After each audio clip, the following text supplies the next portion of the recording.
What's up, everybody? I'm Jeremy, and you're watching Warful's Morphs. Thank you, everybody, for tuning in. Tonight, everybody, we have an awesome guest. I've been trying to get him on the show for a while, and we finally got a date that worked. So I'm happy and over the moon to have Sal from Gomez Pythons joining us tonight. So let's bring him on. What's going on, Sal? Thanks for joining us tonight. Yeah, man. What's happening? Thank you for having me, and sorry that it took quite a while to I get it. I get it. Work is work, and you've got a chaotic schedule, dude. And on top of it, I mean, yeah, you've just got a lot going on. I get it. Trust me. It's no more than anybody else, but it's a handful for me. So, I hear you. I hear you. All right, we'll go through, say hi to a couple people here quick, and if I don't get to everybody, I'm sorry. We're going to try to push the show a little bit faster paced than usual because Sal has to be up at like 3 a.m., so we got to make sure he gets some sleep. So no 11 o'clock to shows tonight, everybody. Sorry. Appreciate that, man. I'm very sorry, guys. It's all good, brother. It's all good. All right, John from Inquiline, what's going on, brother? Good to see you. If anybody would like to know how you get one of those awesome emblems that's there by John's name, that's if you go to it, there's a link in the description. Actually, here, let me throw it up in the chat as well. I apologize if it throws some background noise here real quick. Because each of us has a all right, let me see here. I should have had this on all ready to go, but I dropped the ball as usual. Hold on here a second. Why is my screen like this? Where is, here we go. Here is the link. If anybody would like to become a member of it's basically like YouTube Patreon. It's a way to support the channel. Also get some really neat benefits the higher up you go on the tiers. So definitely make sure you check that out, see if it's something you're interested in. And I appreciate all the support.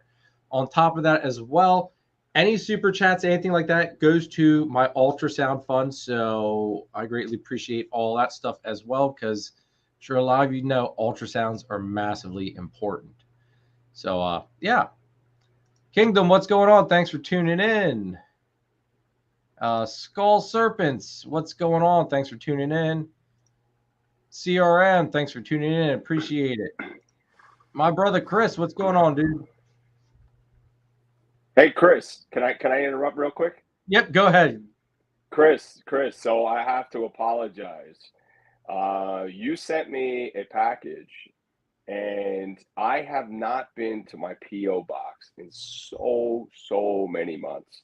And today I had to stop at the post office, and I stopped at my P.O. box, and there was a package in there from you. So thank you very much. I actually didn't even have a chance to open it because we got home, ate dinner, and then my son and my wife went to his baseball game. So I'm assuming there's some T-shirts in there. So thank you, dude. Thank you very much. Chris is an awesome dude. Very, very awesome guy. Very good friend of mine as well. Charlie from Gray Rider, what's going on? PCF Royals, what's going on? Nicole, thanks for tuning in tonight, girl. Good to see you. Stephen and Courtney, what's going on? Good to see you. Cartafago, thanks for tuning in. Tammy, what's going on? Eric's War Factory, thanks for tuning in, guys. Jaffe, what's going on, brother? Good to see you, too. Let's see here. Macomorph, good to see you. And that actually gets us all caught up. All right. Awesome.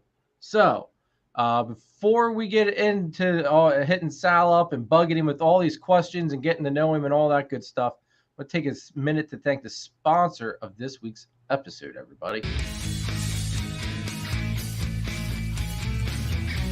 Gettysburg Reptile Expo, LLC is located at the All-Star Event Complex in Gettysburg. 45,000 square feet, 125 plus vendors, and top quality breeders, folks. 270 plus tables. You've got pythons, boas, colubrids, lizards, turtles, and more. If you're looking for a snake rack or an incubator, they've got sea serpents set up there, so they've got you covered. If you're a breeder looking for that missing piece for your project, or a pet owner looking for your next scaly friend, or if you need feeders for your snakes or your lizards, Gettysburg has you covered, folks. This is one show you don't want to miss. The next show dates are November 12th, 2022, March 18th of 2023, and July 15th of 2023 as well. Showtimes are from 9 a.m. to 4 p.m. Make sure you're there, folks. Also check them out on their Facebook, their Instagram, and their website. And this is one show, folks, you don't want to miss. Gettysburg Reptile Expo, LLC. All right, Joe and the Gettysburg Reptile Expo, thank you very much for sponsoring this week's live stream. I greatly appreciate it.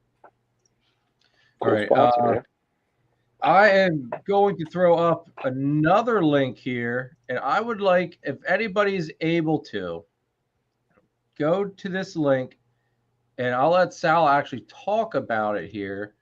But this is the link for Sal's run that he has coming up, and we're going to talk about that here. I'll let Sal go ahead and tell us all about what's going on with that. Oh man, thank you, dude. I appreciate that. So I am 2 weeks away from running the New York City Marathon, and I'm running it for the National Kidney Foundation charity. So I don't know if you know much about marathons. I won't bore you guys with a ton of this because at this point I think the entire world is sick of me hearing me talk about running. So there's only a few ways that you can actually run in the New York City Marathon, and one of them is to qualify.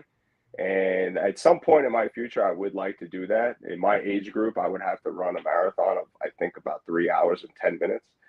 Another way, yeah, I know, tell me about it. Another way is you have to run a bunch of races for the New York City Marathon, New York Road Runners. There's like 9 races and volunteer at one, and then you get to run the New York City Marathon the year after. And then the third way, there's 4, and then there's a lottery, and then the fourth way is to join a charity. So I chose the National Kidney Foundation because I have a son. My youngest son was born with chronic kidney disease, and so when he was born, it was a lot of troubles in the beginning. And as time, forgive me if I get emotional, I'll try not to, but Sal did a video on this, and it had me getting all emotional, and him and I had talked about this, and yeah. We knew from when he was younger that someday he would need a kidney transplant. And then as he became a teenager and he hit puberty, his body changed, and his kidney function that he had from his only kidney that he has severely declined quickly. So then we went through testing to see if my wife or I was a match for him to start with us. They started with me, and I was a match. And I was lucky enough, and just it's hard to explain how lucky you feel when they tell you, yeah, you're a match. So on June 29th last year, I was able to donate my kidney to him. So because of that, I felt like, when he was a baby, my wife did so much for him, and I was always I was like a workaholic, always working. And I felt like I needed and I wanted to do more, and I wanted to give something to families that were not as lucky as mine. So I like physical fitness. I like working out, and I like running. And running a marathon was something that I always said I would do, and then I just I never just took the dive to actually do it. I always just thought that it was just going to be too much work. And then my family and I went on a vacation in January. We went to Disney World. And when we went to Disney World, I selfishly said, the only thing I want to do is wake up, have a cup of coffee, and go for a run on the boardwalk at Disney World. And that's what I did. I did that every other day. And then when I came home, I went down the YouTube rabbit hole about running and figuring out what to do, how to get better. And then I found out that you can hire a coach. I hired a coach, And then I found out that I could run the New York City Marathon for the National Kidney Foundation. And it just opened up a whole new like world for me. Like, man, you know, like I could truly, I have a little social media following. I have a support system of my family that would be behind me no matter what. And I said, I can come into this and help other people and do what I like to do. And that's what I did. I got in touch with them right away, and I did. Luckily, they had a spot for me, and I've been fundraising since back then, since I joined the team. And now I'm actually also running for the National Kidney Foundation in 2023 for the Chicago Marathon also. So it's yeah. So you know, in a nutshell, like as quickly as I could possibly explain that, it has become bigger than what I ever anticipated it for me. You know, so yeah. See, I can't like me being a father as well. I can't imagine a bigger honor than to do like what you did for your son. That's just, yeah. I don't think I can even put it into words properly because I suck with putting things into words. I'll be honest with you, but that is amazing, Sal. You have no idea.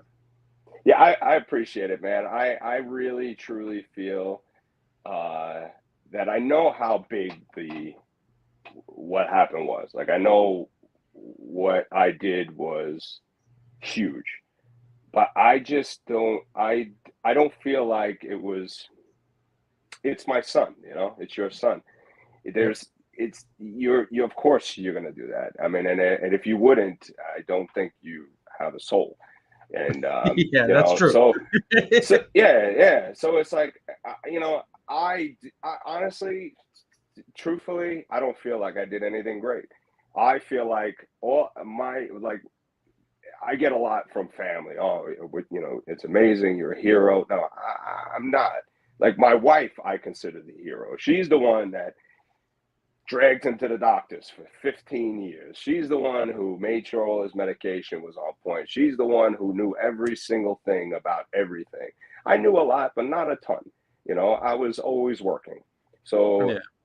To me, the kidney was like fourth and goal. You know, the gift of the kidney was a goal line. I came in at the end and did what you would have done and anybody in this chat would have done. So that's why, to me, doing the marathon and raising the funds for the National Kidney Foundation is really that important, because I feel like it kind of like allows me to earn what happened, you know? Yeah. No, I hear you. So, yeah. It's just, yeah, I don't know. Like I said, I suck with putting things like this into words, because I know, like, that one time I accidentally FaceTimed you on Instagram or whatever, and we got to talking about all this, and yeah, we'll just let that conversation be that. It was a great conversation. Yeah. It was an accidental conversation, but it was pretty good timing, I think. Yeah, it was very candid. Yep. But all right, so that being said, hopefully everybody tell me, is that link clickable? I just want to make sure that it is clickable for everybody. So someone can just let me know in the chat here that it does indeed work for you. If not, go to the description of this video. It's in that description, and click on the link for that. That will let you get in. And guys, if you see me looking away from the screen, I'm not ignoring the camera. I'm looking. I have my laptop here so I can see the chat. You know, I see some of my friends in here, and I see some people that I'm not familiar with. So that's cool. So it's always awesome when we have new people in the chat. So everybody, as well, if you have any questions for Sal, you know, feel free to drop them in the chat as well. I will try to, catch them. Sometimes I do get caught up in between what all is going on, so I apologize if I do miss a question, but I will do my best to make sure that your questions get answered. So Sean from Pine Joy says, "Hey Sal." Oh, Okay. what's up, man? What's going on? All right. Thanks, Brandon. Appreciate that, dude. All right. What's up, So Brandon? Sal, tell us about yourself and how'd you get into the hobby and what kind of got you into it? So I actually have been keeping reptiles. It's just like everybody else, you know. You were a kid, and I was always fascinated with reptiles, and I think I had just about every single reptile that you can own. Oh man, I've had Savannah monitors, I've had Nile monitors, I've had iguanas, I've had bearded dragons, the list goes on. But I actually started breeding snakes back in 1999. Excuse me. I started with boas. Actually. Oh, okay. Yeah. So I had boas from Pete Call. I don't know if you know Pete Call. Yeah. Pete Call, yeah, is one of he's the originator of the Call albino boa. And Pete was one of the like pioneers in this industry back in the late 90s and early 2000s. Giant collection, and knowing Pete,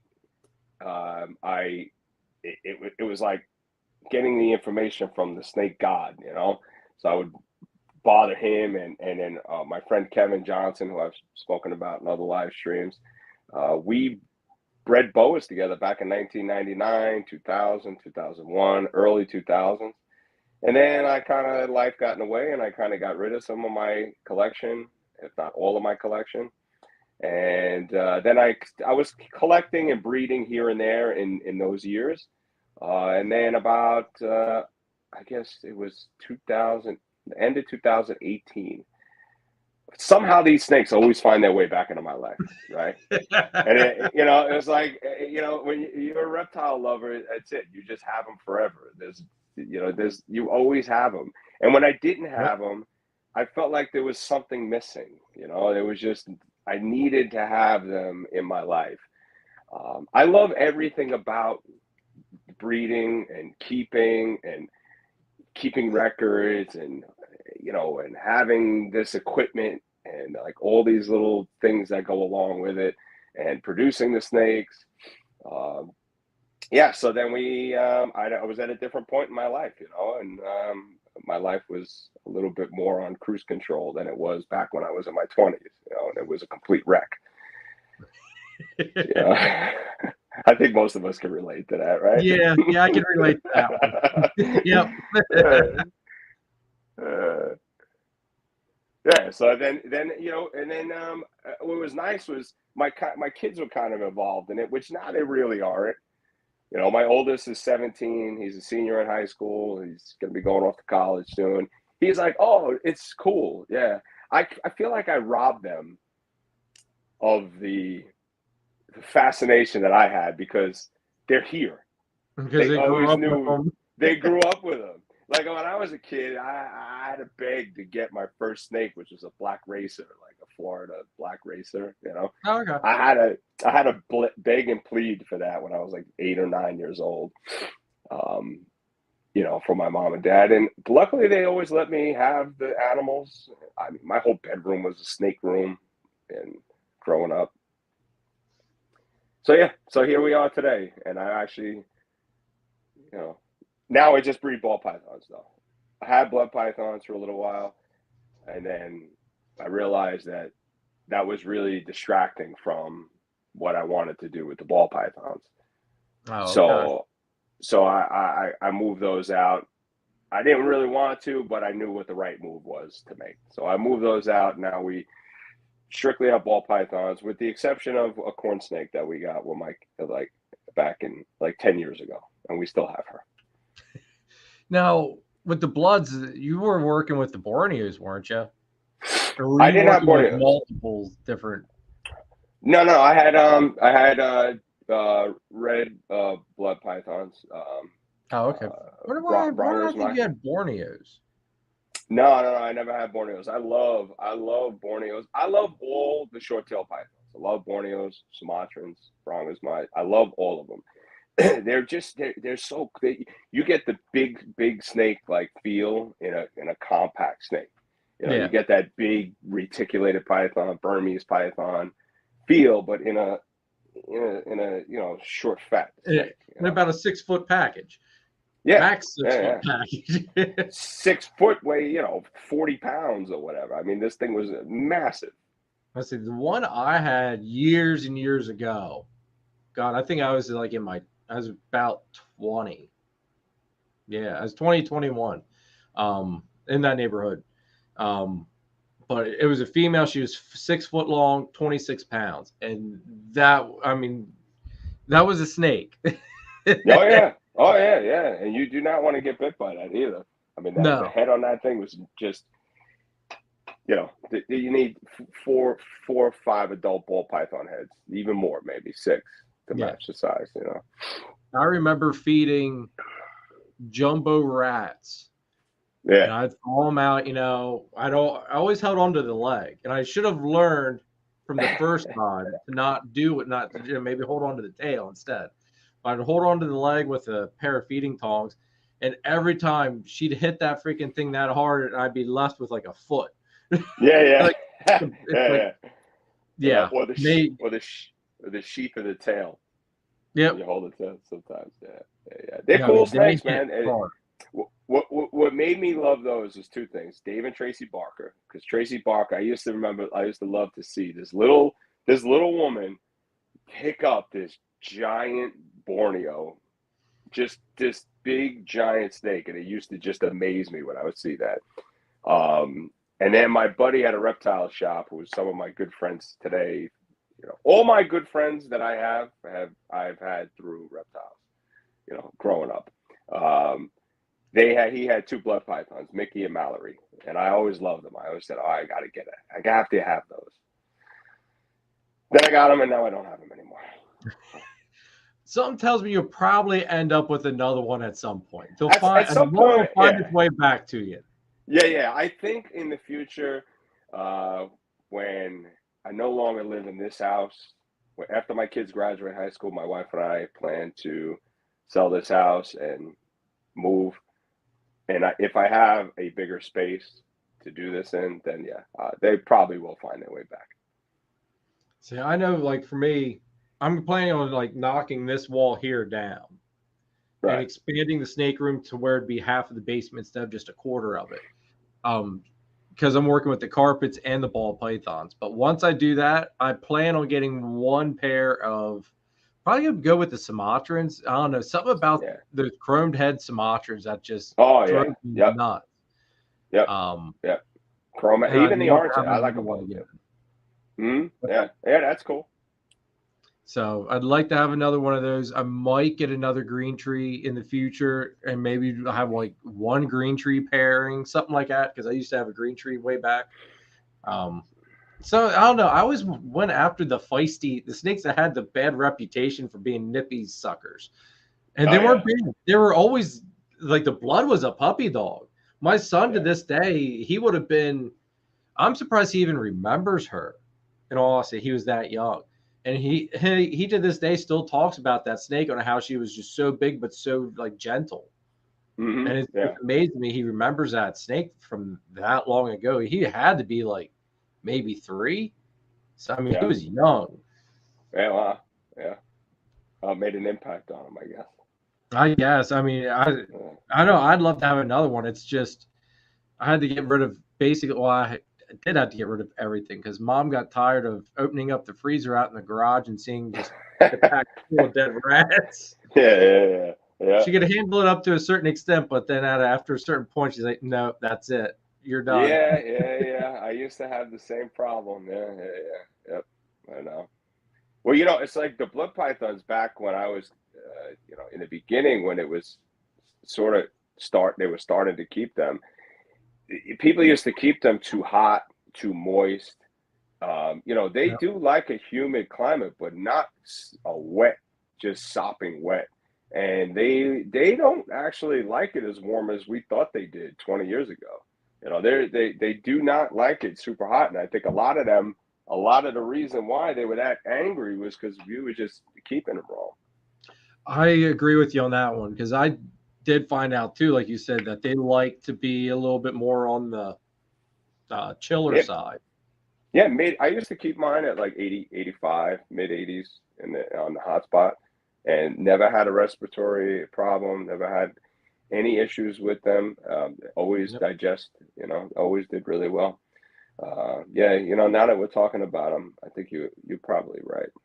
They will find their way back here at some point. So It's later so on, funny. Sal could be on Morph Market looking Oh, please, looking at that bloods. place. Stay away from Morph Market. Morph Market is the devil. It's amazing, but it's the devil. Yeah. I'm convinced. Yeah. Every time I get on there, bad things happen. Or bad thoughts start rolling and trying to, become something. I've started to use. Stay off of that. I've started to use Morph Market more of as a tool to Yeah.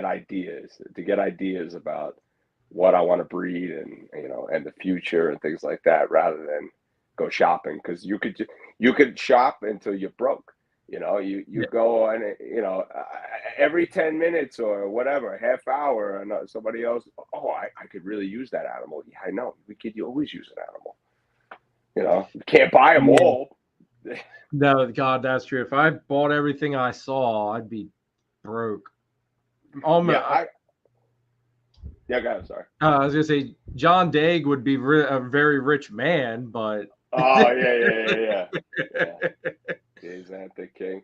Yeah, that's cool, Brandon. I love golden eyes magpies. All right, you guys gotta stop talking about blood pythons. All right, so let's see. All right, I'm kidding. You talk about whatever you want. Before we go a little bit farther here, I do a segment called Picks of the Week, Sal. Let's go through my picks of the week here real quick. Sure, man. Because you might. It has some slight features as to what we were just talking about. Oh, okay. And Matt, if you're still in here, I don't know exactly what your pairing was on this or what you think this is, but it's freaking awesome. I'm guessing it's got to have red stripe. So I was thinking maybe Cypress too. So I was thinking pinstripe. I don't know, man. That's cool. Thing's awesome looking. I love the stripe on it. So if you can, I'm a sucker for all things striped. I love striped. Well, it's got like this flame deal going on with it, and I love the dorsals that kind of do like a flaming thing. That's part of like why like GHI and Mojave mixed together. You get that flamey barbed wire dorsal. Yeah, there you go, barbed wire. That's a good description. All right, GHI yellow belly pin het clown. Oh wow, okay. Man, we were way off. I would have laid a bet with that stripe that it had some red stripe in there or something. I did say pinstripe though, didn't I? Yeah, you said pinstripe, so you guessed that one. Yeah, I got one. Beautiful animal, Matt. Beautiful animal. So that is Matt from the Ball Python Project, everybody. Cool. Next man. pick is, let's see here. Now, this kind of goes back to what we were talking about just a little bit ago. Oh, yeah, there you go. But check out that chromed Sumatran short-tailed python from Juggernaut Reptiles, everybody. That is what I want. Something like that again.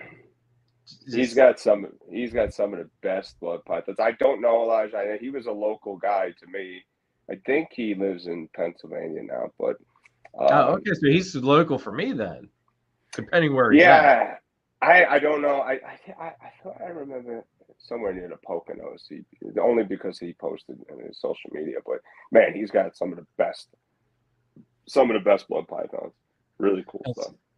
That after seeing this, when I do go to drop the hammer on getting another short tail python, I'm definitely going to hit him up. Yeah.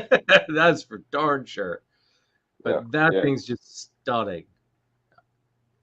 All right, Matt says Poconos area. Okay, so he's not that far then. You're actually not. I don't think you're too awful far from us either, because I'm here in Lancaster County, Sal. I mean, you're a couple hours, but you're not tremendous. far away. No. We're it's not too. We're not too far from you. No. I mean, Poconos. I could be in the Poconos in like 2.5 hours. Okay. So, Okay. We go to Right. we go to take my kids to Camelback, go snowboarding. Oh, okay. That's in the Poconos, right? That I'm not totally familiar with Poconos. I know Oh. where they're at, but I don't know what all's up in there. I just know last time I went snowboarding, it was a catastrophe. I went helicoptering down the slope with my board flew like I'm gonna say like 50 feet into the woods when it finally became detached from me, and I slid the rest of the way Oh down. my God.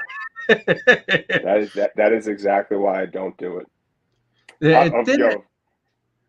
It didn't help that the because we were doing it down is like an old toboggan trail, and the farmer took his tractor up there the day before with his loader bucket and packed it all down, and then it melted a little bit over during the day. At night it froze, and when we went the next day, it was basically a sheet of ice. And oh yeah.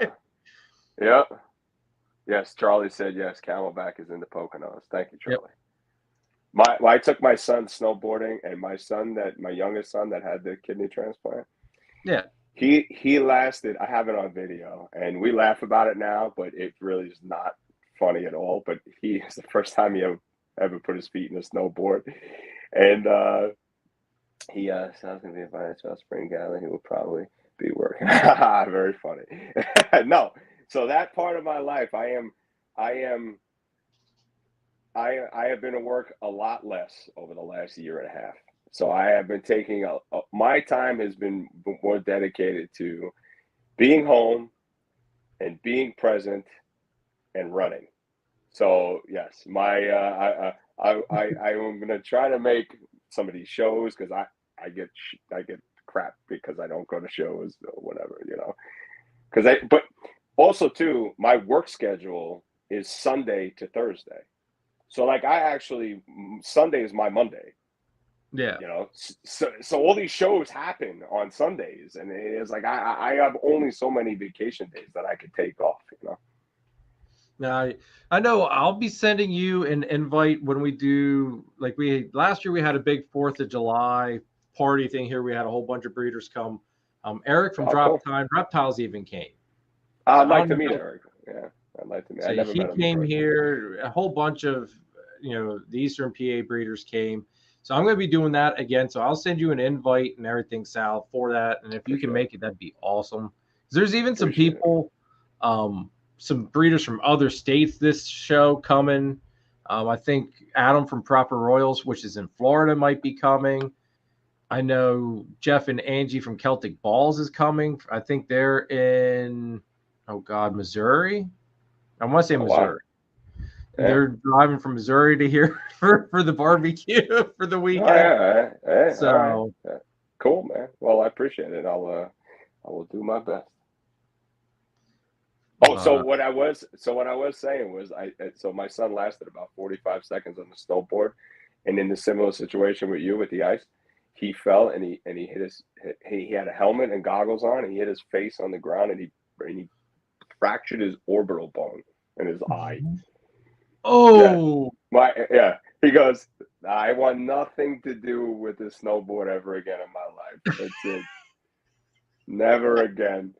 I got it all on video too. I was filming him come down the hill, and then I screenshotted him when he hit his face on the ground. Oh, I know I'm terrible, but we laughed. I didn't know that he was going to be that injured. Well, yeah, that's the thing. Like, you don't think about it. Yeah, I didn't know he was actually going to have a serious injury like that. Here we are laughing, and he's ripping his helmet and the goggles off, and he's and he's screaming. Then we realized how serious it was. So, yeah. And then you were scared to death. Then at that point, yeah. And we're like, oh man, I'm like, do we have to go home now?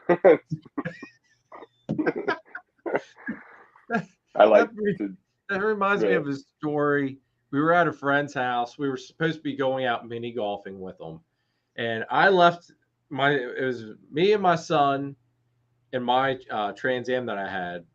We pulled out from our friend's driveway, and then our friend pulled out basically right after us. Well, he must have screwed around at the intersection too long. Got part way across and got T-boned. Went flying across the highway. And luckily, he didn't get hit from any of the cars coming from the other direction. Luckily, where he ended up was he landed in a shop, like a strip mall type of deal. So we pulled into the strip mall because I saw this big Toyota Tundra flying across the highway. And so I was like, oh my God. It's like, all right. So swung in quick, rushed over to him. Made sure everybody was okay. And my son goes, does this mean we're not going to go mini golfing? Yeah. Yep. Yeah, because your son didn't realize how serious this actually was, right? Yep. It's like, yeah, that's like great. Yeah, I was like, yeah, Dom, I don't think we're gonna go mini golfing today. Now he goes, yeah. Sure. It's like, yes, I'm pretty sure. That's so but you gotta love kids. He was young, but still. Yeah, that's all right. This happened a year and a half ago. So I was an adult. Well, listen, we've been through a lot, but my youngest son, we don't treat him any differently than we would treat another kid. I break his chops, and that's just the way it goes here. Yeah. I get it. You got to be the dad. What's the dad if he's not busting on you a little bit? Yeah, of course. Yeah. Tough love. A little bit of tough love does the soul good. Yeah. So actually, the orbital fracture made him kind of see double every now and again, which he actually has to go for surgery for that. Oh, so wow.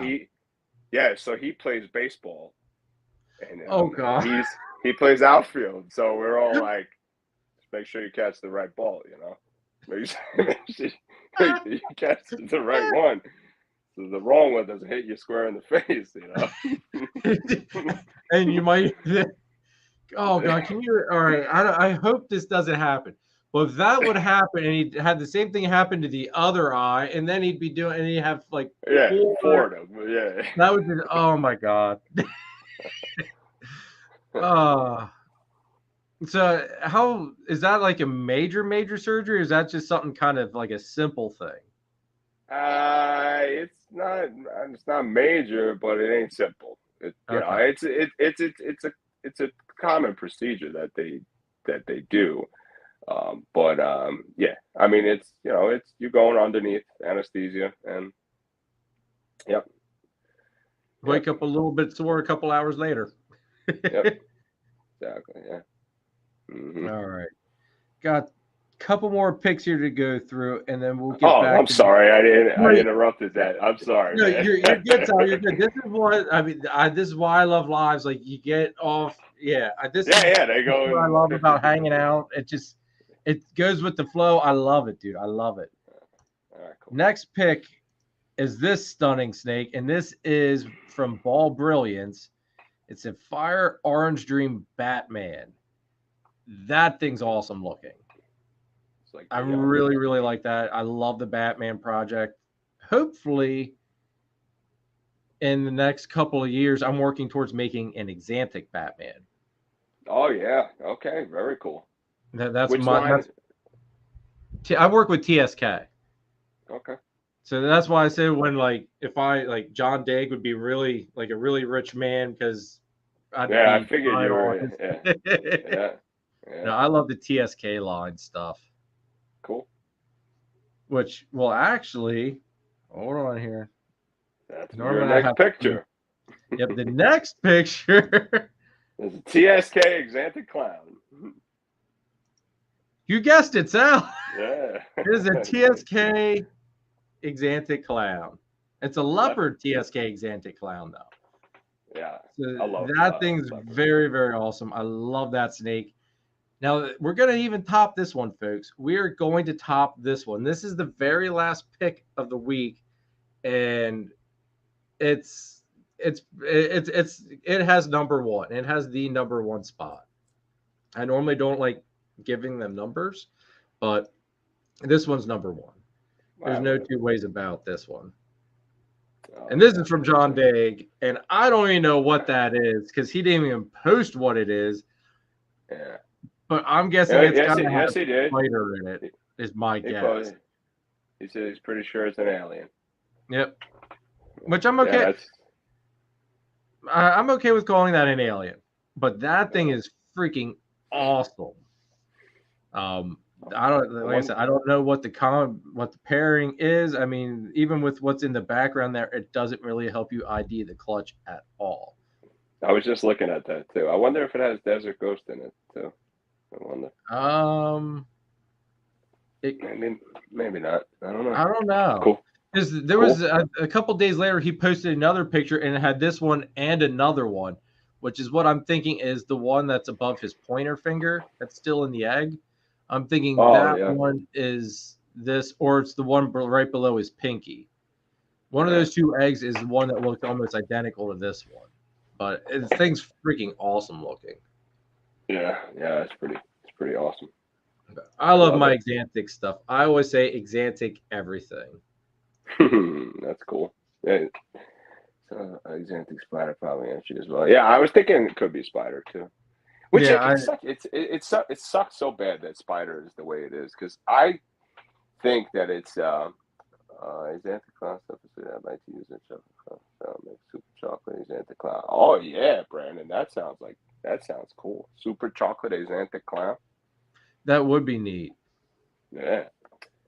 Well, what I was going to say was it's a shame about the spider because I made a spider because I have one spider in my collection. It actually belongs to my son. It's a bumblebee genetic stripe, possible head hypo.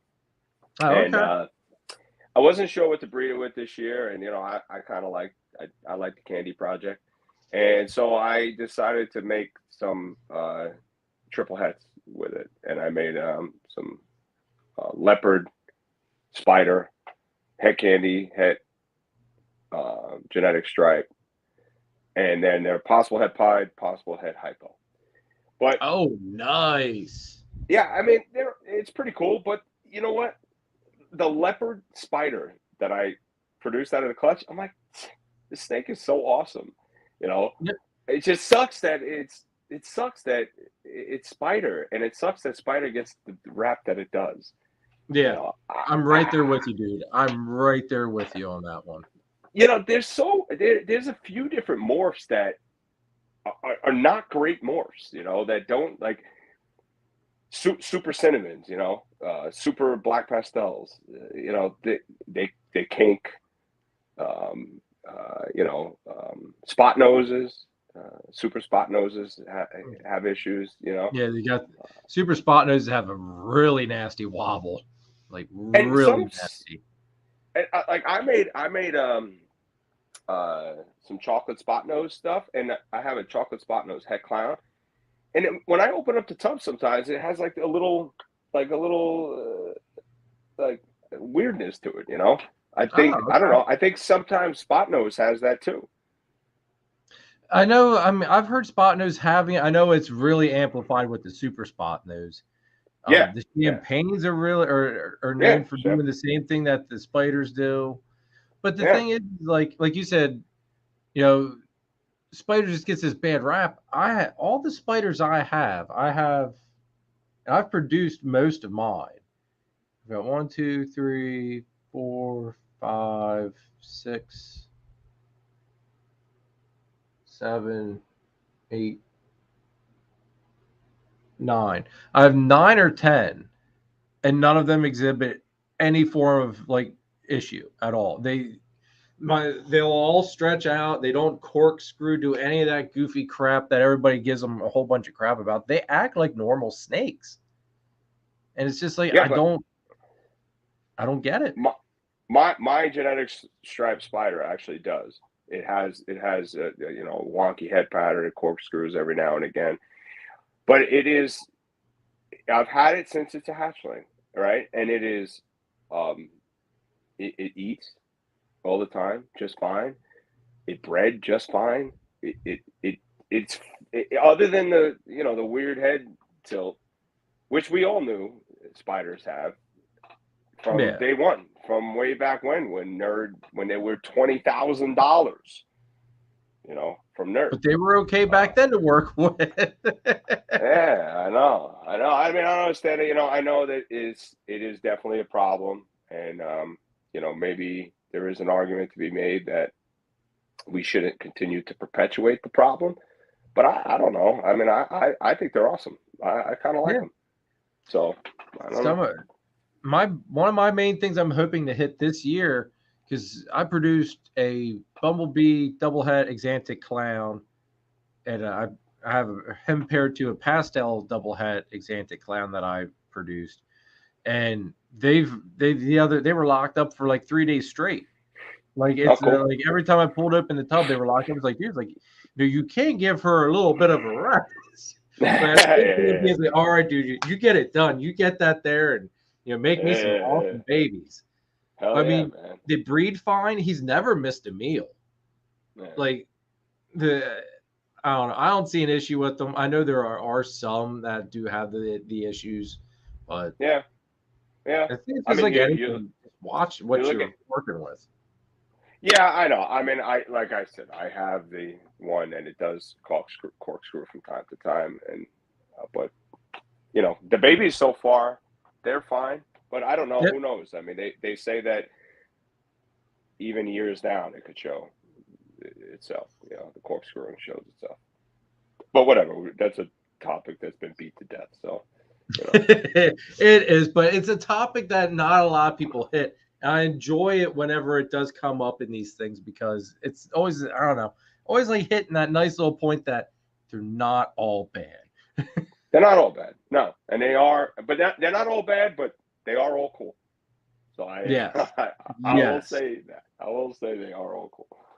They are. You are exact. Because this year I produced is a pewter killer bee. And that thing came out, and I would have sworn up and down, if you just showed me the egg, the snake in the egg, I would have told you that was an exantic. And it was that black and white. And now it's still basically black and white. It's got like a yellow tint on the bottom half. But it's still basically just like the blacks and the whites and the silvers and stuff like that. It's very exantic looking still. But that was actually up for sale, but oh yeah. Let's see here. All right, let's get back into some questions. What are some of the mistakes that you made in the beginning, getting into the hobby, into breeding, and what would you do going, different with all that? Probably a similar mistake to most people is just to see cool snakes and buy them, and not look ahead and buy animals that are focused in a project that you really want to work on. You go somewhere or you look on Morph Market and you kind of impulse buy. You get some things that you're like, I'll figure something new out. And then you have like 2 females and 1 male in that project. And it doesn't fit in with everything else you have that you're working with. And then you end up spreading yourself out too far to too many different projects, So like I've already made that mistake again this time around over the last few years, and I'm slowly correcting that mistake and slowly moving into the things that, the few things that I just want to focus on. So yeah, I mean, if I had any advice and you like a project, try to buy animals that fit the project instead of now entering in a whole nother project too soon, because then you're just spread out all over the place. And which is what I did, but I'm in the process of fixing that too. So, but I don't know if we ever are not fixing. No, I think we're always modifying, and you're always. I think it's just our nature that we're going to have those impulse buys here and there. Yeah. And you think that it's going to work in nicely, and then once you start doing your plans, and that's kind of when you realize it's like, wow, I really don't have a use for this like I thought. Yeah, like why am I keeping? So today I was actually cleaning snakes today, and I was looking at things, and I'm looking at, because I don't have a ton of space here. I have enough space to rotate animals from hatchling to grow out to adults, but then I have to cycle through some of my adults, which I've been in the process of doing. So I've actually looked, and I've got 3 adults here that I was really contemplating today. Like, I think I might actually sell these 3 adult females, just because, one, I've got a better gene animal, and now that this is a single gene female that is still valuable, but I don't want to just produce more of the same things that I've already done. Yeah. So I think I'm actually going to put up for sale 3 adult females, and that is the process of fixing and upgrading things. No, see, So I'm similar boat too. Not with females, but I have a male puma that was supposed to be a female, and now like I kept telling myself, I'm gonna work him into the project. I'm gonna work him in, because I do like the puma stuff. I mean, it's really neat. All that yellow belly complex stuff is awesome. Yep. But I'm at the point now, it's like, okay, even the female that he would work with to produce visual pumas, it's like I have her going to something else to go for freeways. So it's like I've had this male now for going on 4 years. He hasn't done anything but eat. I mean, he's the size of most of the female. He's a big boy, but he hasn't done any work other than just suck up money. So it's just, I'm at that point now. It's like, do I take him to the Gettysburg show that's coming up and see if he moves, or do I hold on to him and keep him as a backup? So I'm still throwing that one back and forth. Well, that's another mistake too. If you want to talk about mistakes, is not having backup males in projects that you're working on too. That's another mistake, and that I thankfully I haven't really run into that problem, but I'm close. I was close to it, because I had a male that it was a stud male, and I sold another one, and then he didn't want to breed. So I was like, oh no, what now? Now it's going to ruin it. But yeah, so having a backup male is definitely is something that you cannot sleep on, having a backup male. Yeah. Mm-hmm. That was one thing I was scared about for like this year, because all of my visual exanthic stuff is rotting on one male. Yeah, it's tough. And it's his first year breeding. And at first, like he wouldn't go towards the girls. So I threw in this year. He's going back to his mom. I have an OD exanthic he's going to, and then his pastel double head sister he's going to this year, for sure. And at first, like he wanted nothing to do with them. And I know it was a little early when I threw him in. I'm just there, like, it's like, please tell me that, like, this guy's not ready. I mean, he's producing sperm plugs, but he had me on the freaking line there for a little bit, thinking he was just going to be a dud. And then he started locking up with the OD exanthic. Then he locked up finally with his mom, which it's like, all right, awesome. There's 2 pairings where hopefully I can nail everything. Will hopefully at least run the chance of hitting exanthic, plus being 50% het clown. And then he locked up with his sister finally here this week. And like I said, he was locked up with her for like 3 whole days. So it's like, okay, he finally figured out what he's doing. We're good now. Yeah. Now he's turning into a champ. Yep. Now he's pulling his weight. Brandon actually makes a very good point about backup males being supers. That's a really good point. Yes. So to get your other males going, and then if you do happen to have him be the dad of the clutch, you'll know right away. So that was a really great point. That is very, very true and very important, because I know, like, this year I'm also going for the double head clutch I missed last season, which is for double head DG exanthic stuff. My DG male locked up with my pastel exanthic one time. And now he's like, he won't lock with her at all. She's building nicely. She's right around, I don't know the millimeter size because I don't have an ultrasound, but best guess is she's between that nickel to a quarter size follicles with what I'm feeling. So you're getting up there. You're getting over 20. He's getting up there in size, but he's not locking with her anymore now. Like they've had one lock months ago, and now we won't touch her.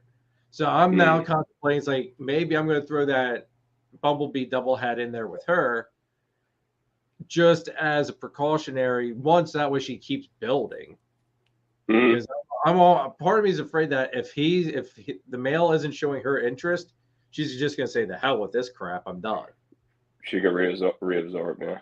Yeah, so that's that's what you mean, right? Reabsorb. Yeah. So that's kind of a thought I have in the back of my head. So I might throw him in there, and then just to at least have something going on. Because she's that would be a good place for like a super male of some sort. Yeah, it would. Yeah. And the bad thing is, I don't have any super males at all for anything. Well, I have my Puma. Yes, I mean that'd be like an act like super, but everything be the sparkly yellow belly. Yes, sparkly yellow belly. Yeah. So that there's a thing as well. I don't have anything in the freeway or the highway. I have two snakes that have yellow belly in them. That's it. Oh, okay. I don't have anything in that project. It was not something. I feel like that. I love the freeways and highways. I just feel like that is a project that you have to hold a bunch of snakes back to prove out. Is if you want to know if you have yellow belly or asphalt or gravel. I like the asphalt stuff. I love the asphalt. I know I have an edgy asphalt and or yellow belly I need to prove out. But I thought about doing the shed testing through Morph Market there, just because I don't want to. I'm afraid to wait and get screwed on that one. That's kind of why I'm thinking about keeping that Puma, just because, it's I'll either hit freeway stuff or I'll hit Puma stuff. I'll hit something. It's something that's cool. Yeah.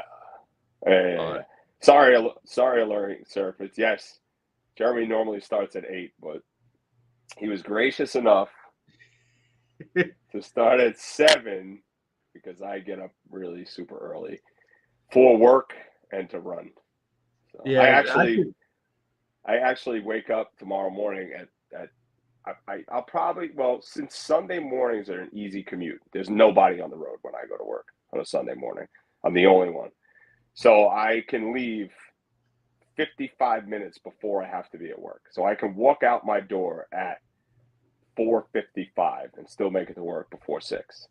Okay. However, I have to run 5 miles in the morning before I go to work. So that's nothing. I did 15 this morning. So I had to run 5 miles before. So that'll take me just about 50 minutes because I run those slow. So I have to back all that. I reverse every day. I reverse engineer. I know when I have to leave.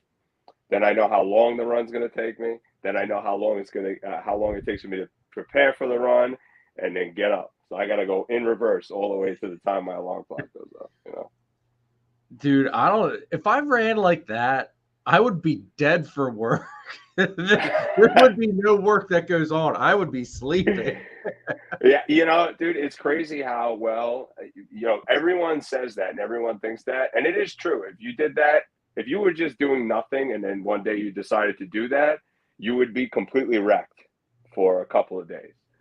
But it's amazing. It's amazing how your body adapts to what you do to it, So like I ran 15 miles this morning and the guy came and bought the rat rack. I went shopping with my wife. I did some stuff around the house and now we ate dinner. Now I'm sitting here with you. It was like I did nothing. I mean, I'm tired, but it was fun. See, oh man, my ass would be dragging, like literally. Yeah. You would, yeah.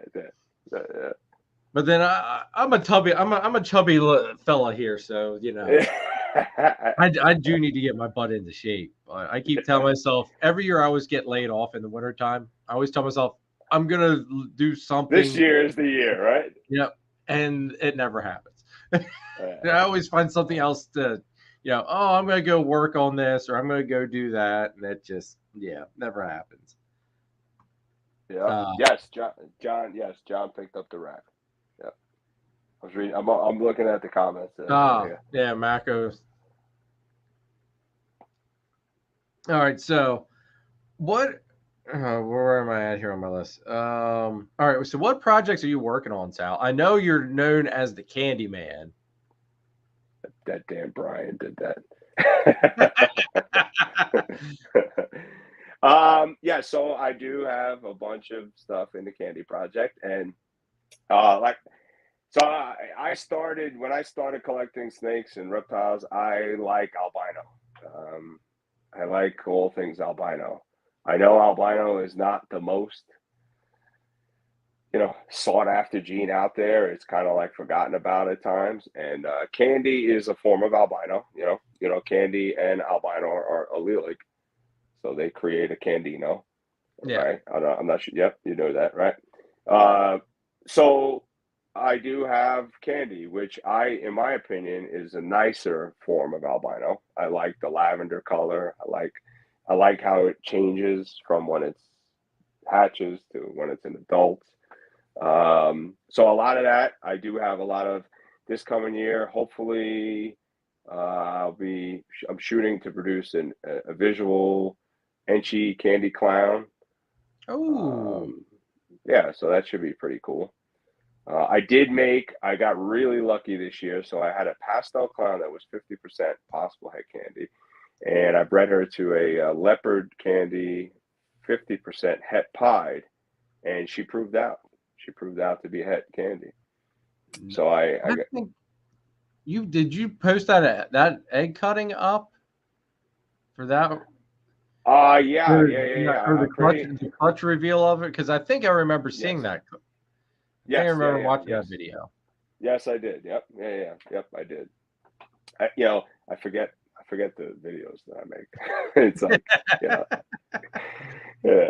That's another topic we talk about is YouTube and stuff. But yeah, so that, and I did get into Desert Ghost last year, so I have some leopard, another one of my favorite co-dom genes, leopard Desert Ghost het pied male that I have breeding already. So that is cool. And my chocolate clown stuff, I really, really dig. I know Brandon does. I really dig the chocolate clown stuff, making Dark Nights. And one of my main goals, I don't think I'll be able to do it this year. It'll probably be next year, is to produce a candy Dark Knight. So yeah, I'd like to do something like that. That would be neat looking. Mm-hmm. You want to show off any snakes, Sal? I'll put you up on the big screen if you want to show some awesome stuff off. I know you got some killers. I mean, that's yeah. If you'd like me to, sure. Yeah, everybody. I grab one. Let me get rid of that there. See, I always gotta. There we go. So everybody loves seeing eye candy, and I know I've always enjoyed watching your videos and seeing all of the stuff you've got going on. I don't know how well this is going to come up over the. Oh, hang on one second. Excuse me, guys. Nope, you're good. Hey, what are you knuckleheads doing? Go lay down. My French bulldogs just flipped out for no reason. I heard all the chaos in the background. Very sorry about that. No, I didn't even hear anything, in all honesty. Oh, I heard them. Somebody probably pushed one of the other ones off the bed. Okay, so this is it's not coming up that great, and that's the problem. That's one of the problems with albino animals on camera. So this is a cinnamon blackhead candy. Okay. So I can see some faint striping and some of the yellows on it, but I mean, there we go. There you can see a little bit more of it. So it has like That's an awesome pattern. Like it's really chaining on the sides. Yeah, almost like has like almost like gold flaking to it. I'll show you a sibling, and then you could just picture it as that. Yeah. Oh wow, okay. So That's nice looking. This is the het version. This is a cinnamon blackhead, the het version. See, I love that chaining on that. Yeah. Same here. Yep. That's a beautiful animal, dude. Yeah. So this is one of my holdbacks. So I am also hoping to produce, probably not this year, but probably next year, super blackhead candy clown. Oh, that'll be nice looking. Blackhead. Let's see. Let me grab. Yeah, this is one of the pastel chocolate clown. So the pairing that produced this snake was a chocolate clown to a pastel blackhead het clown. Okay. I don't know if this one is blackhead also. I don't think so, because blackhead really makes the pattern very low. Like the alien heads drops them down and makes them very, very busy. I don't think so, but the chocolate is very unique in this one. I say I'm really digging the chocolate in that one. Yeah. And I'm new to the dealing with the chocolate stuff. So this is nice for me to see. So that way I can start getting ideas for some of those animals that I told you that I've got sitting in the rack now. Yeah, I think the chocolate I produced, let's see. Oh, she's in shed. So this is just a single gene chocolate, but double het candy clown. So okay. In shed, but nothing too spectacular, but just a good example of a chocolate. I was gonna say I do like the chocolate pattern. His StreamYard's funny when you go one way and it shoots you to the other. Yeah, I can't figure it out, you know? I know like the two chocolates that I have sitting here in the racks, which I have to do a video on this as well, because most of you guys probably don't even know what I'm talking about. You're like, Jeremy, you have chocolate? But like they're very banded animals, the ones that I have. They're very variable, dude. I produce some chocolates that you have to know that you're looking at the animals in the clutch. I'm trying to block some of this light. There we go. This way, up, down. I don't even know which way to go. Those yellows glow, especially with those lavender colors. Whoa! So you should see the oranges in this snake. This is a leopard candy het clown, 50% het pied. That thing's nuts, dude. Yeah, I like cool. That.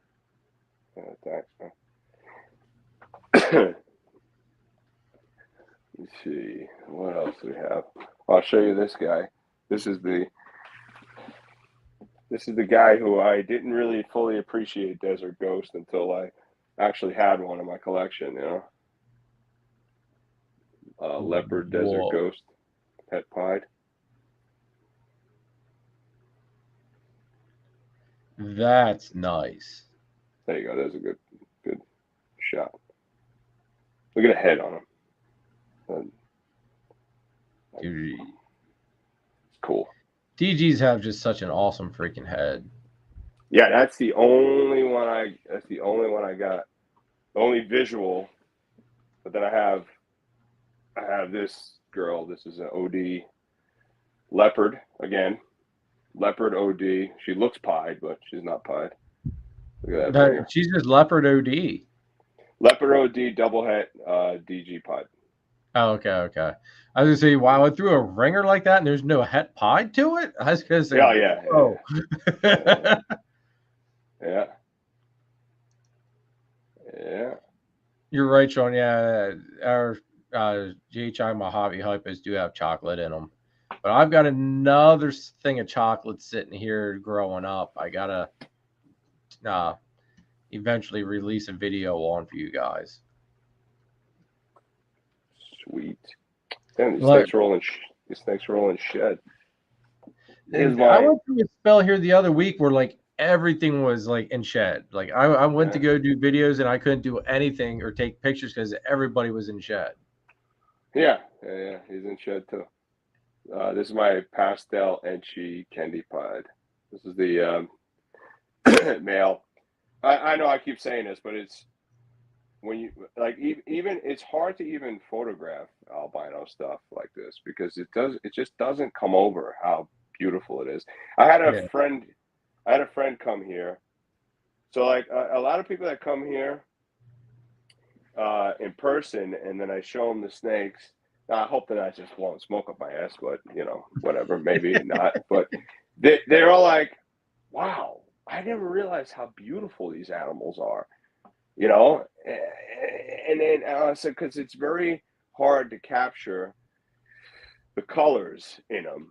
Like Yes. I'll show you. Hold on, let's see. This is actually one of the. Was that Tyler? Yeah, Tyler's Toxic Balls is in here. He said, "Hey, Sal." What's up, Tyler? Tyler's another cool dude. This is black pastel Candino. This is actually one of the adult females that I'm more than likely going to sell. But I mean, she's beautiful, dude. Oh yeah. Mm-hmm. And this is the Alila combo, See, it just blows my mind that those whites turn that nice lavender like that. Yeah, I'm going to be very scientific here, and I only know this because of my friend Dave Colombo. It's called, and I'm probably going to butcher it, but it's called ontogenetic. Yep. Am I saying it right? Yep. Ontogenetic color change, because the carpet pythons do the same thing. Yeah. Right. It just changes there's the chocolate spot nose head clown. That's nice too. And I had some cool chocolate clowns, but some really, really awesome, nice people that I'm very grateful they decided to buy snakes from me. Buy snakes. And a couple of them are in this chat, which is really cool. Awesome, dude. So I'm assuming that that you're not seeing any ill effects at the moment with the current market or anything, that everything's kind of moving decent for you then? No, that's not entirely true. It's a bit of a struggle right now. Okay. It is. There are some. Yeah, nice candy. Most of the sea is shit. Sal and Shane are two candy. Oh yeah. Oh, Shane. Shane who? Let's see. Will is hella heat. His comment. There are some things that are selling, and then there are some things that just are not. But I have been around. Okay, so here is a bigger version. I'll get back to them all over the place. Sorry. This is good. This is actually a cinnamon blackhead fire heck candy. Oh. So this year I'm going to try to produce some super blackhead candies with her. That's beautiful, dude. I love the chaining that you get going on with that. Yeah, that's the blackhead and the cinnamon, or black pastel that does that. It does that whole chaining on the side there like that.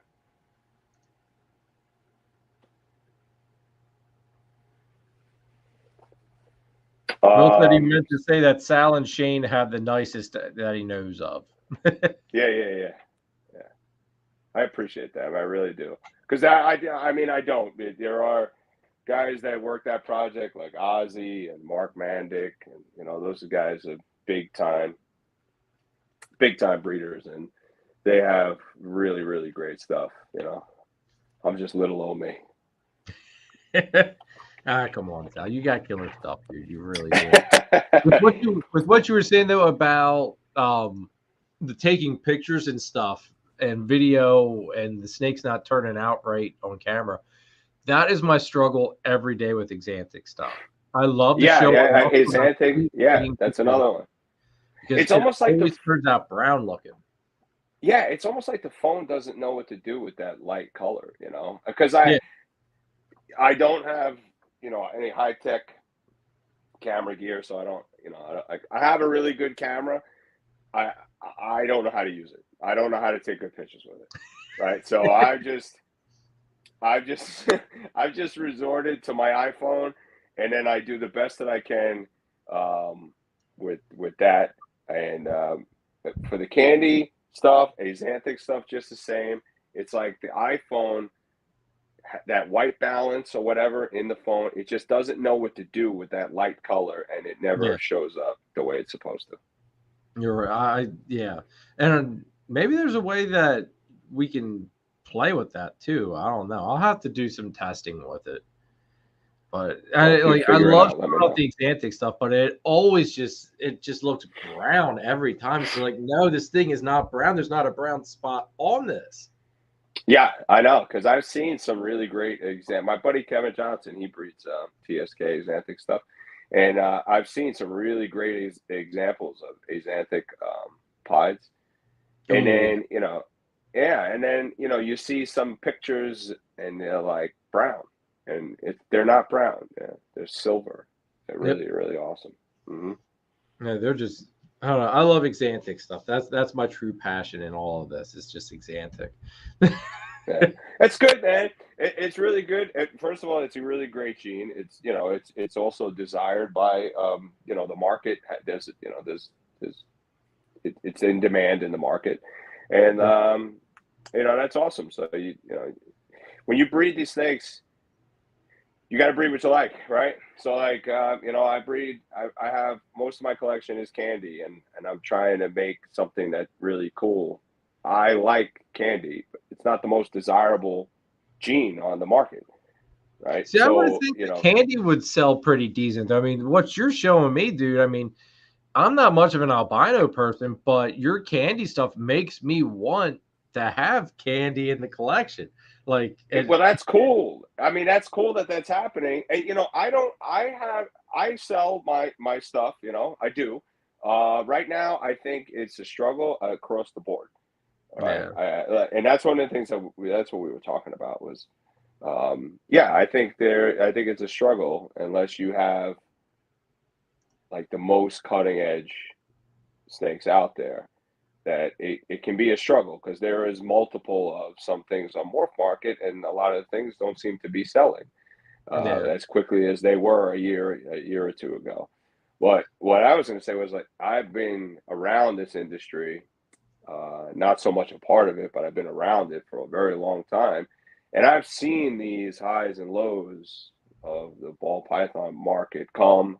I've seen the lows come, and then I've seen everybody say, that's it, we're at the bottom, the ball python market is going to crash, no one's ever going to do anything again.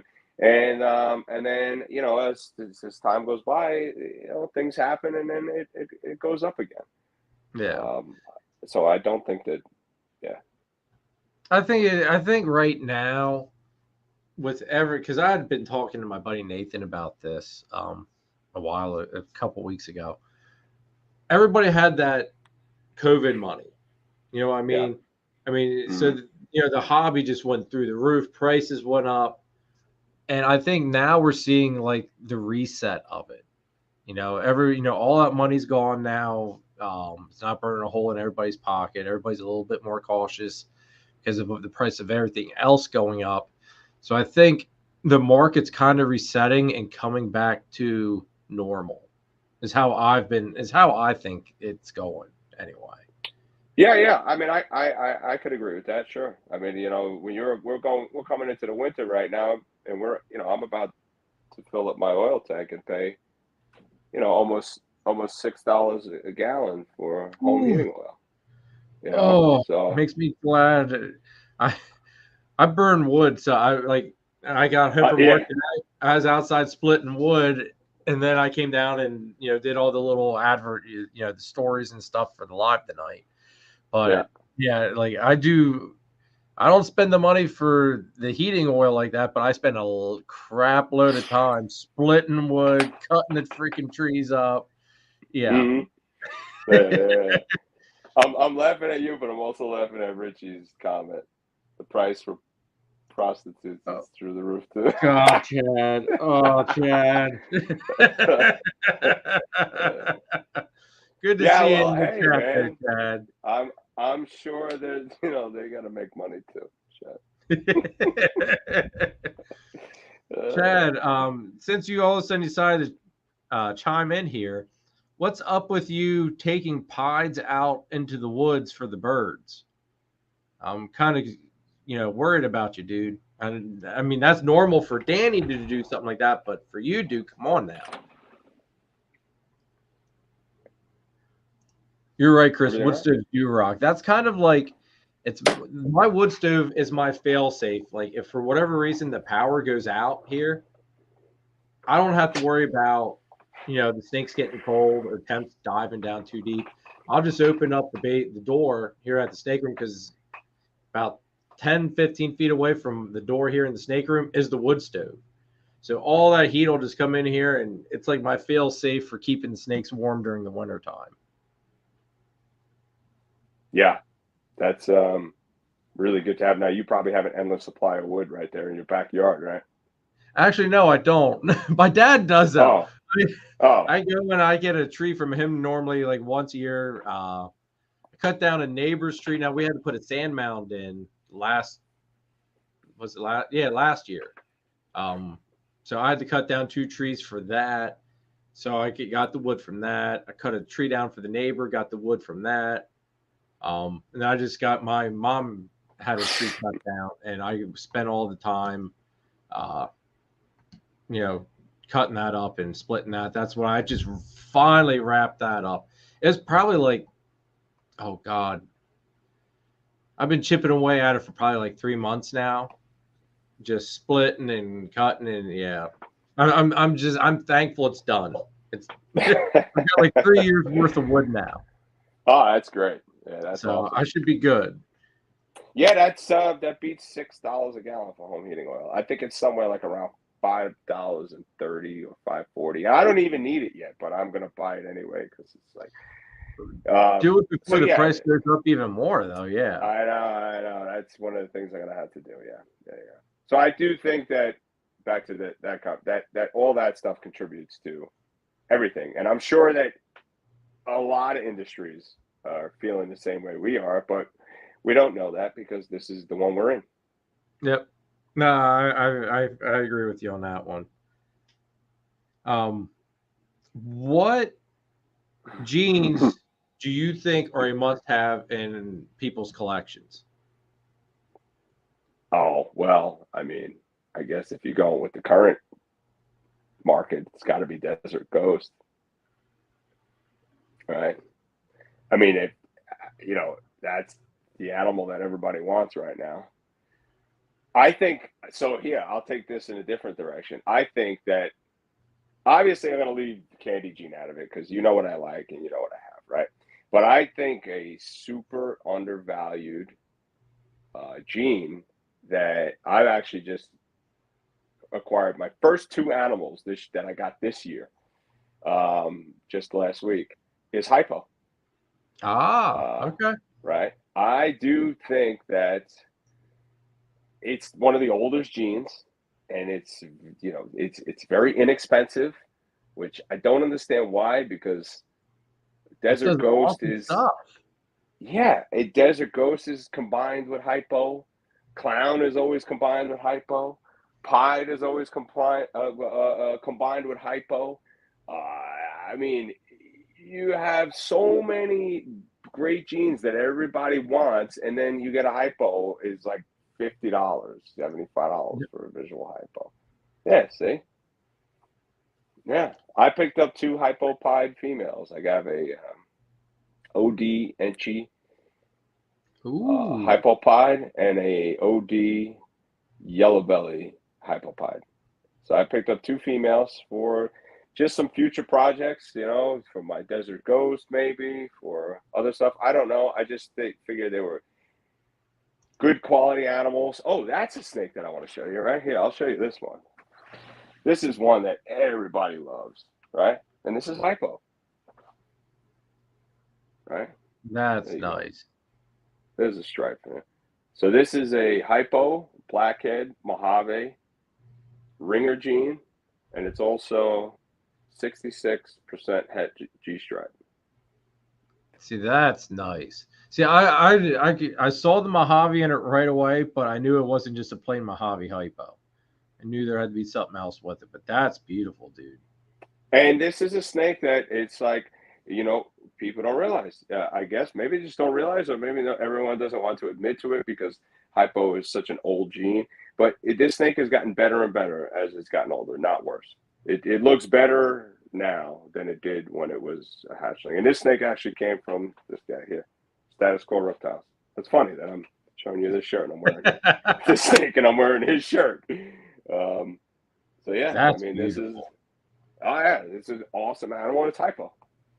So I have one hypo and that's it, and that's a GHI Mojave chocolate hypo. And I'd show her off to you, but she's in shed, like deep in shed. Yeah, and you know what? Hypos look better in shed. They do. Like they almost look like, I'm gonna say like a zombie snake almost. Yeah, like especially her, because like she just gets like she's gray, like a purpley gray naturally. You get that shed gray, and then you get the dark gray on the eyes. She looks like a zombie snake every time. It looks freaking awesome. Yeah. They are awesome. I even made some het hypos. I made some leopard Mario het hypos this year, and I kept a bunch of them. That's right. I forgot you're working with Mario. Yeah, I have leopard Mario het desert ghost female that should be breeding this year too. Nice. Mm-hmm. Very nice, dude. All right, well, you kind of hit it, but what are some of the underrated genes that are out there, in your opinion? Hypo, obviously, we just nailed, but yeah, lately, I would have to think through it more, but lately, I've just had hypo on my brain. For some reason, it's just like I like it, I have it, and that's been the gene that I said, you know what, I think I want to add a few more hypo animals. And that was, like I said, those are the first two snakes that I actually bought this year. Oh, okay. Well, actually, I traded. So I traded for one, and it was trading cash, which I like trading, by the way. How do you feel about trading? Do you trade at all? I've traded, let's see, two of my snakes I got from my buddy Danny. I traded gun parts and ammo for. So I'm okay with that's cool. Yeah, it was stuff I had sitting here for years. I give you some snakes for ammo. It was stuff I had sitting around for years, and it's like, you know what? You know, money's a little tight right now with us. It's like I got this stuff that it's just been there. I don't really need it because I've got everything that I want right now anyway. Yeah. Like, but I could really use those two snakes, so I traded him that stuff for it's leopard spot nose, het clown, female. That's possible red stripe. Oh, cool. And then a GHI Mojave chocolate hypo female. So nice. Two killer animals, you know, for some of the projects I was working on. And actually, the leopard spot nose female put me back on track for where I needed to be for my Batman project, because when I had originally I bought a leopard lesser spot nose. It was supposed to be a female. Like, this was like right in the beginning when I decided I'm going to start breeding. I still didn't know how to pop properly. Got this thing. It was, you know, sold to me as a female, and everything was just dwarfing this snake. I'm like, all right, either she's just really, really small, or she's not a she. And needless to say, she was a he. And it just really shut my first season down right there on, you know, producing those. So this puts me back on track for that project. So I was happy to make the trade for it. It was stuff I didn't really have or that I didn't need. So, oh well. Yeah. Yeah, no, I mean that's really cool. I actually recently had one of my friends. I call him my friend, but I never met him. I never spoke to him on the phone, but it's one of my Instagram friends. He actually it was looking to trade for tattoo work. Ooh. Yeah, he wanted to do some trading for tattoo work. So what now? Your friend does that tattooing, or do you do tattooing? Oh no, I don't. God, no, I don't do no tattooing. No, I just get tattooed. Oh, okay. No, you I wanted was just snakes for tattoos. Sounds like you're an artist at that too. I was gonna say, holy crap, dude, you are busy if you're tattooing stuff. No way, man. No. Nope, not at all. I wanted to be when I was younger. I wanted to be an artist, but I don't know, man. Some artists, they see things that I just don't, so I'm not. Nah, I used to be a decent artist, and I didn't keep up with it, and I've lost it. I've heard that. I've heard that about it. Like if you nurture that from when you're a young age, you'll actually you learn to be better at it. Yep. So, but I never did. So I was fairly good artist. I could not draw people. As long as it wasn't people, I was golden. Yeah. Deer, you name it. Yeah, I could same. Yeah, but same here. I stopped drawing, and God, it was a couple of years ago. I went to my dad's dog passed away, and I had a picture of this dog that we had taken. So I drew him, just drew up a picture of the picture basically, and gave it to him. Just thought he'd appreciate it. And my wife and everybody's there saying, "Oh wow, that looks like so nice. That looks really good." And I'm there like, that looks like crap. So they're like, just give it to him. I was like, all right, fine. If you guys say it's okay. But I'm like, God, I lost my touch. That's too funny. Matt, you used to do tattoo work? Dang. That's cool, man. Yeah, that's cool. Yeah, I like I'm into traditional tattoos. Chad says, give me a Star Wars tattoo, Iceman. Chad and I love our Star Wars stuff. What's that? I was gonna say, have you been to the Hollywood Studios in Orlando? And no, I haven't. Oh, it's awesome. It's great. We go to Disney World every year. Me and my family. We're okay.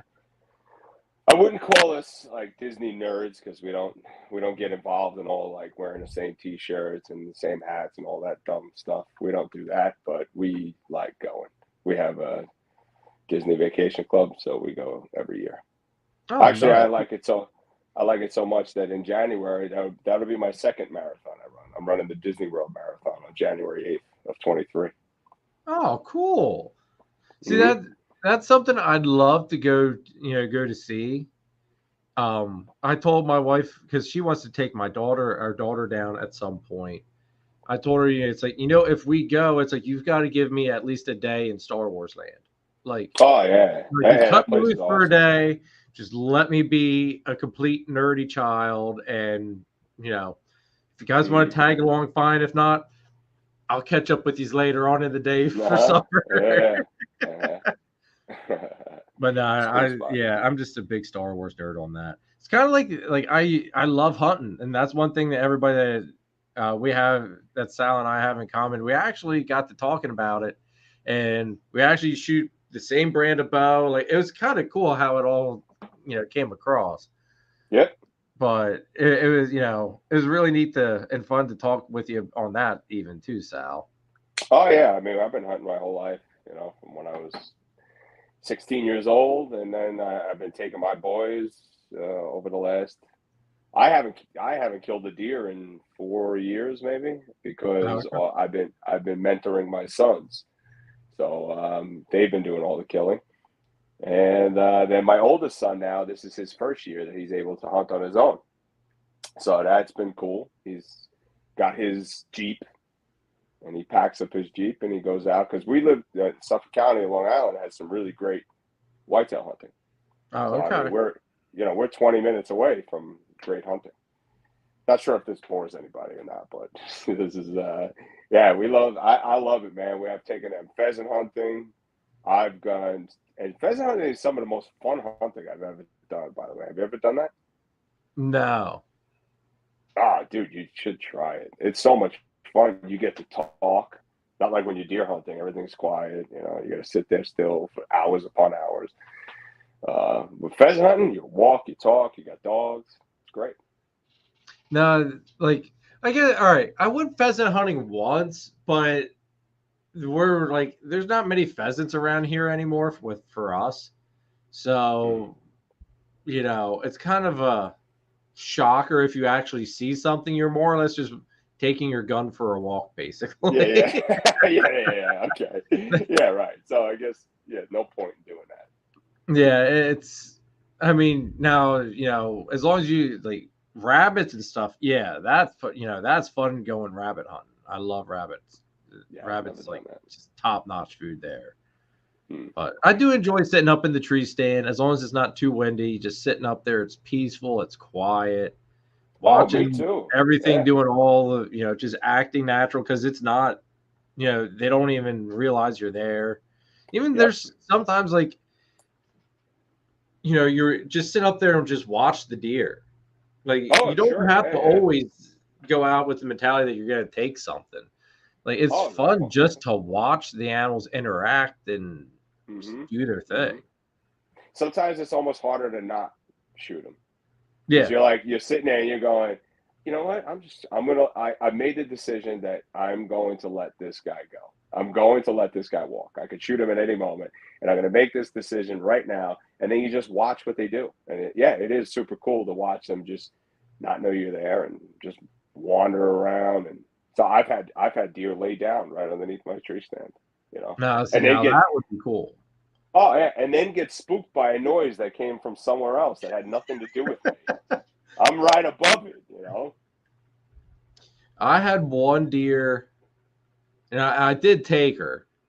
Real quick story on it. Saw her the day before. Her and is like two other doe went through, and I thought it's like, all right, let them go by. It's like if I see them tomorrow, which was the last day of the hunt, I'm gonna try to take one of them.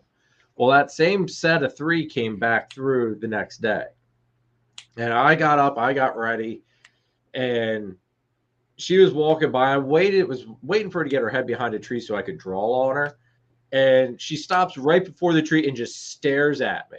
So I'm legit standing there like motionless, ready to draw in the most uncomfortable position I could be in. And I swear she was staring at me for like 10 minutes. Like she would not break eye contact with me. She wouldn't move, nothing. And I'm just like, okay, something's got to change here. Like, it's like, please just let her take a step. I got to move. My feet were killing me from standing how I was standing.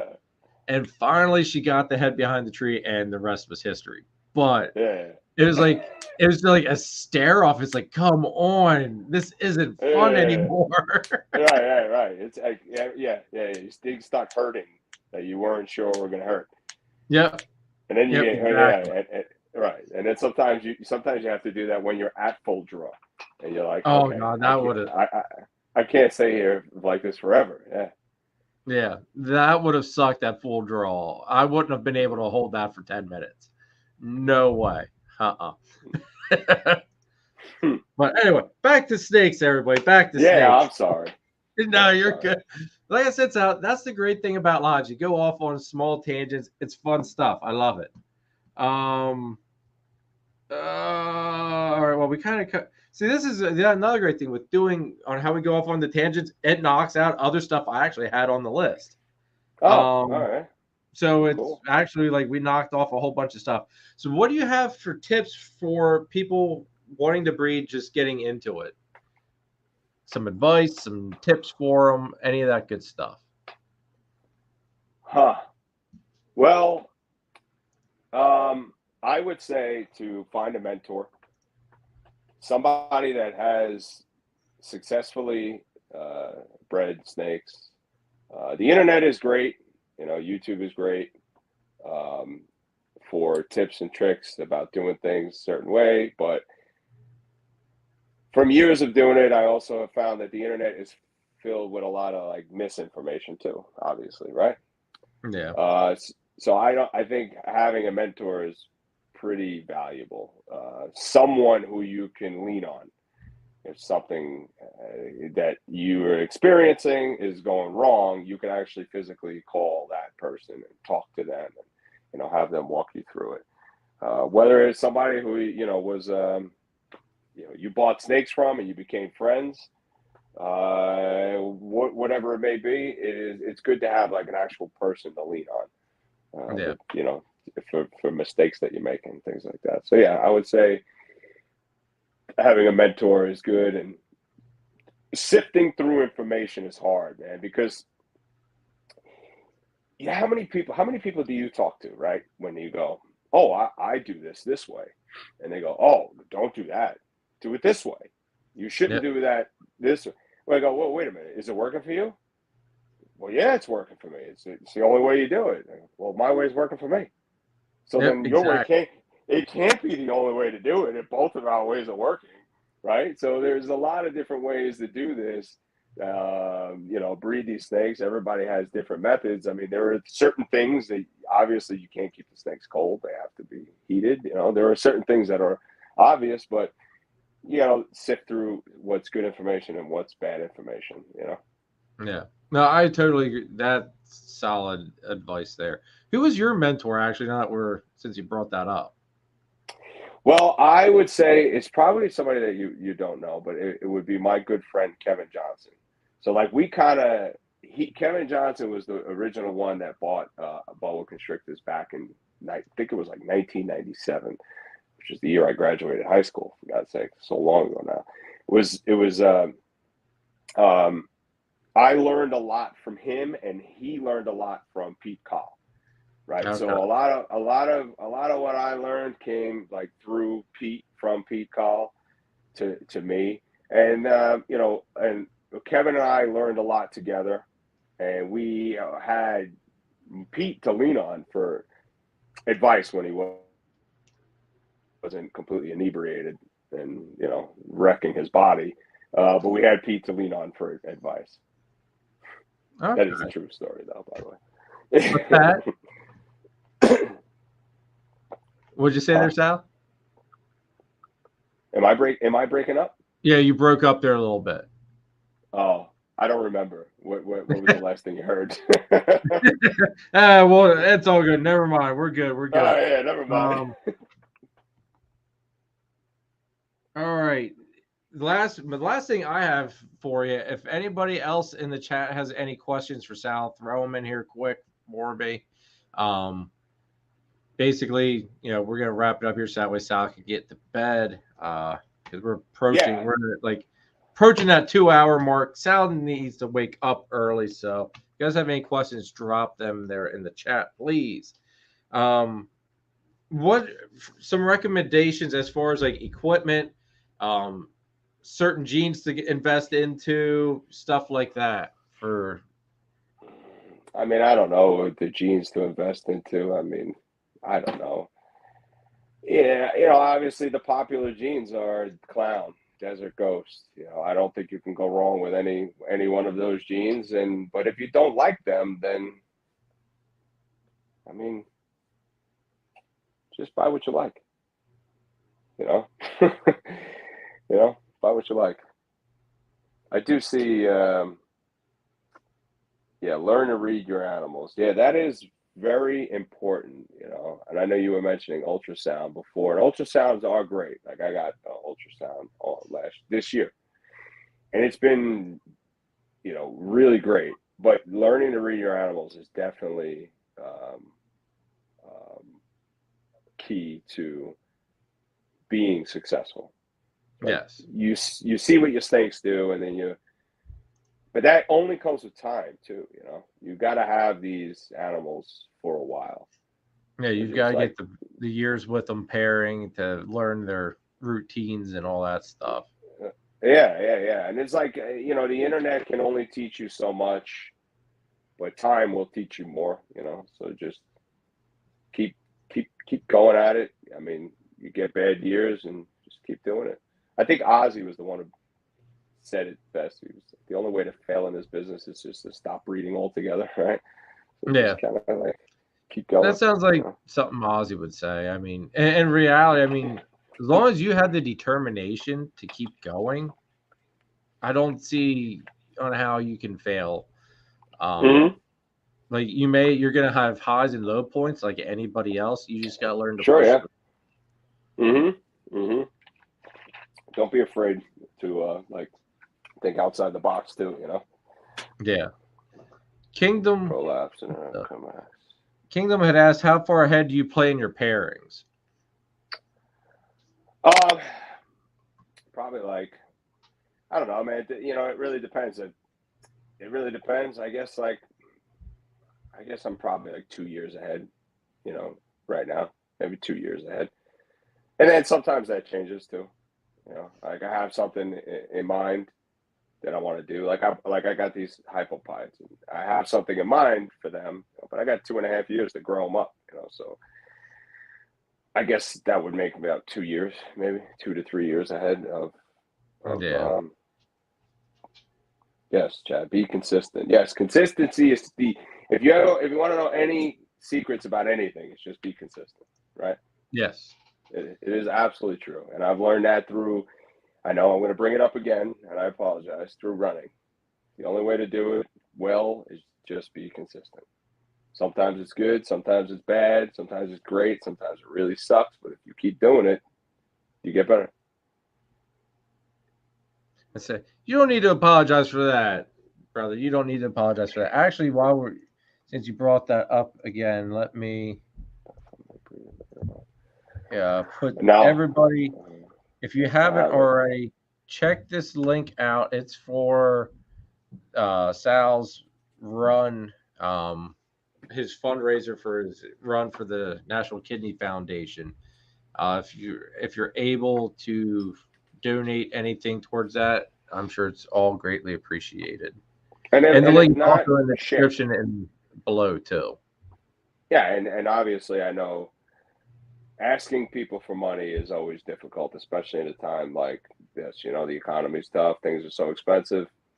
So, you know, I mean, if you don't have the funds, it's totally fine. You could share it. You know, you could donate a kidney. I'm fine. I mean, I donated my kidney. If one of your family members needs it, I mean, I have one kidney and I've never felt better in my entire life. And there's actually, I don't know the exact numbers and statistics, right? But they've shown that people that do donate their kidney, actually, their quality of life improves. Really? Yeah, because you start to realize that, you know, you need to take better care of yourself, you know. So it's that makes sense. Yeah. So I mean, I hope I'm not talking out of my ass, but this is, you know, something that I read from the National Kidney Foundation that, yeah, you know, most people's quality of life improves because they take more pride in their personal health because they know that they've just removed an organ that they need, you know. So yeah. 1 second, Sal. I apologize. I'm gonna get invaded here. What do you think about the redhead gene? Come here, Heather. Well, redhead gene. Yeah, I mean, I like it. I dig it, man. My good friend Shane over at Small Town Exotics, he works with it. Moose from Great Rolls of Fryer. I know Justin's pushing a lot of redhead stuff. I see redhead around a lot. I don't have any, but I think it's cool. Oh, hey. Hello. That's my little 2-year-old daughter that loves the snakes. Oh, you're lucky. You're lucky, man. If you don't bring her down once a day, she throws a huge fit.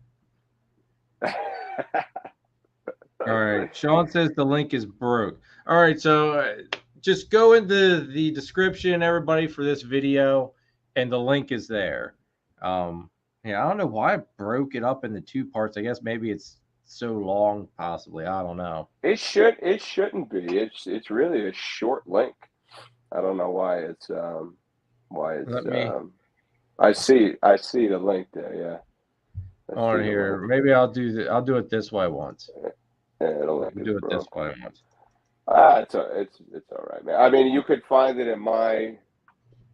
It's in the my Instagram link. It's always in my YouTube descriptions.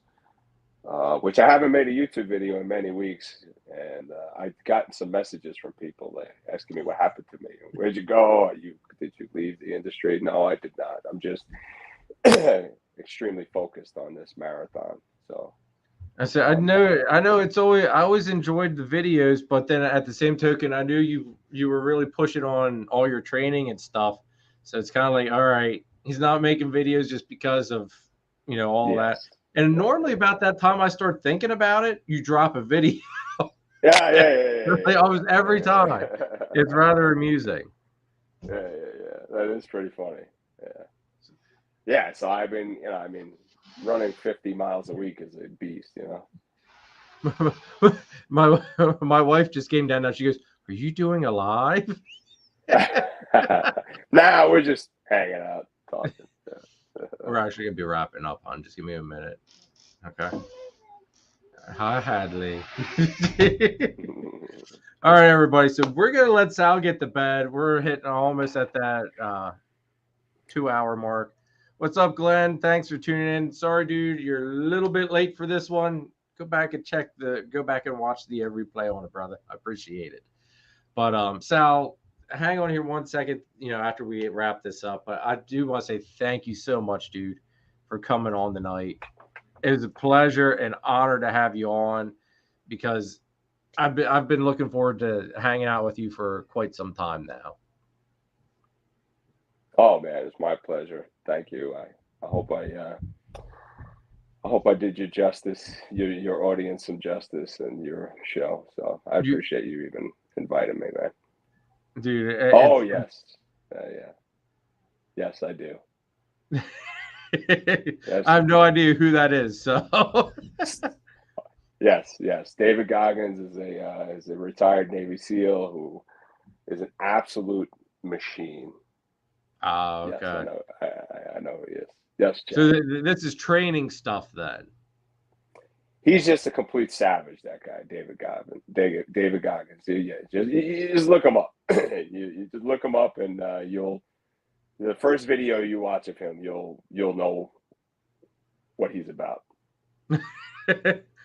I'll have to check that out then. Chad, I did not steal Sal's colors. I think my green's a shade brighter. A shade brighter. Sal's got this true beautiful green. I've got this like glow neon green. Never mind. Oh, we're close. We're close. But everybody, thank you so much for the support. Thanks for watching.